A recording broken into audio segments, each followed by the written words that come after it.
హైదరాబాద్ కేంద్రంగా ఉగ్రకుట్ర కేసులో anti terrorist squad సోదాలు చేస్తోంది.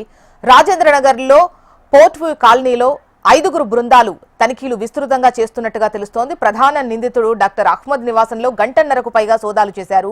నిందితుడి ఇంట్లో రైజిన్ విష పదార్థం తయారీ ఉపయోగించిన ముడి పదార్థాలను, కోల్డ్ ప్రెస్ మిషన్, కంప్యూటర్, పలు పుస్తకాలను స్వాధీనం చేసుకున్నారు. ఈ కేసులో సంబంధం ఉన్న యూపీకి చెందిన ఆజాద్, సలీం ఖాన్ ఇళ్లలోనూ తనిఖీలు చేశారు. ఆన్లైన్ ద్వారా ఓ వ్యక్తితో పరిచయం ఏర్పడినప్పటి నుంచి అహ్మద్ తీవ్రవాద సంస్థకు పనిచేస్తున్నట్టు యాంటీ టెర్రరిస్ట్ స్క్వాడ్ అధికారులు తెలిపారు.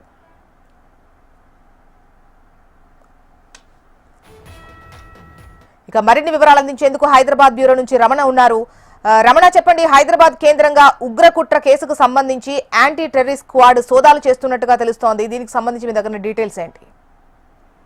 అంటే నిన్న రాత్రి దాదాపు 1 గంట వరకు కూడా ఈ సోదాలు కొనసాగాయి. రాజేంద్ర నగర్ లో ఉన్నటువంటి డాక్టర్ అహ్మద్ నివాసంలో ఈ సోదాలు కొనసాగాయి. అయితే మొత్తం ఉగ్ర కుట్రకు సంబంధించి ఎర్రకోట ఏదైతే పేలుళ్ళు ఉన్నాయో పేలుళ్ళ ఉగ్ర కుట్రను చూసినప్పుడు చాలా పెద్ద స్కెచ్చే కనిపిస్తుంది. అంటే ఏదో ఇది ఒక్క రోజు జరిగిన ఈ పేలుడుగా మనం చూడాల్సింది కాదు. ఎందుకంటే చాలా పెద్ద భారీ స్కెచ్ వేశారు.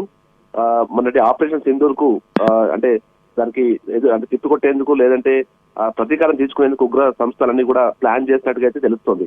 చాలా పెద్ద స్కెచ్ ఇందులో బయటపడుతుంది కాబట్టి పూర్తి స్థాయిలో ఇంకా వివరాలు రాబట్టే ప్రయత్నం ఇటు దర్యాప్తు సంస్థలు చేస్తున్నాయి. ఎందుకంటే దేశవ్యాప్తంగా కూడా వీళ్ళు అలజడులు సృష్టించే ప్లాన్ చేసినట్టుగా తెలుస్తోంది. ముఖ్యంగా డిసెంబర్ 6 టార్గెట్ గా చేసుకుని ఈ కుట్రలు ప్లాన్ చేసినట్టు కూడా చెప్తున్నారు. ఈ క్రమంలోనే వరుస సోదాలు కొనసాగుతున్నాయి. ముఖ్యంగా ఏదైతే మనకు గుజరాత్ ATS పోలీసుల సోదాలతో ఇవన్నీ బయటపడుతూ వచ్చాయి. అందులో ప్రధానంగా హైదరాబాద్ కేంద్రంగా ఎక్కడ దేశంలో ఎక్కడ పేలులు జరిగినా హైదరాబాద్ లింకులు బయటపడుతుండడం మాత్రం కొంత కలవరానికి గురిచేస్తుంది. రాజేంద్ర నగర్ లోని పోర్ట్వ్యూ కాలనీలో ఉన్నటువంటి ఈ అహ్మద్ సంబంధించిన నివాసంలో సోదాలు చేసిన సందర్భంలో చాలా రసాయనాలను స్వాధీనం చేస్తున్నారు. అందులో కొన్ని అంటే ఇంట్లో తయారు చేసేటువంటి కొత్త రకం సంబంధించినటువంటి పదార్థాలను స్వాధీనం చేసుకుని ప్రభుత్వం చెప్పింది. ముఖ్యంగా అందులో ఆముదంతో తయారు చేసినవి కావచ్చు, కొన్ని విష పదార్థాలకు సంబంధించి అంటే ఇన్ని రోజుల వరకు పేలుళ్ళకే స్కెచ్ చేసినటువంటి ఈ ఉగ్ర సంస్థలు కొత్తగా అంటే విష పదార్థాలను ఆహార పదార్థాలు కలిపేటువంటి స్కెచ్ చేసినట్టు కూడా తెలుస్తుంది. సో దీంతో చాలా విషయాలు కీలక విషయాలు బయటకు వచ్చాయి. కాబట్టి ఈ మొత్తం వ్యవహారాన్ని బయటకు తీసుకొస్తే తప్ప వచ్చే రోజుల్లో జరగబోయేటువంటి పరిణామాలను మనం ఆపలేమంటూ దర్యాప్తు సంస్థలు భావిస్తున్నాయి. దానిలో భాగంగానే నిన్న రాత్రి దాదాపు 1 గంట వరకు కూడా ఈ మొత్తం సోదాలను ATS పోలీసులు కొనసాగించారు. లోకల్ పోలీసులను కూడా లోపలికి అనుమతించకుండా ఈ సోదాలు కొనసాగాయి.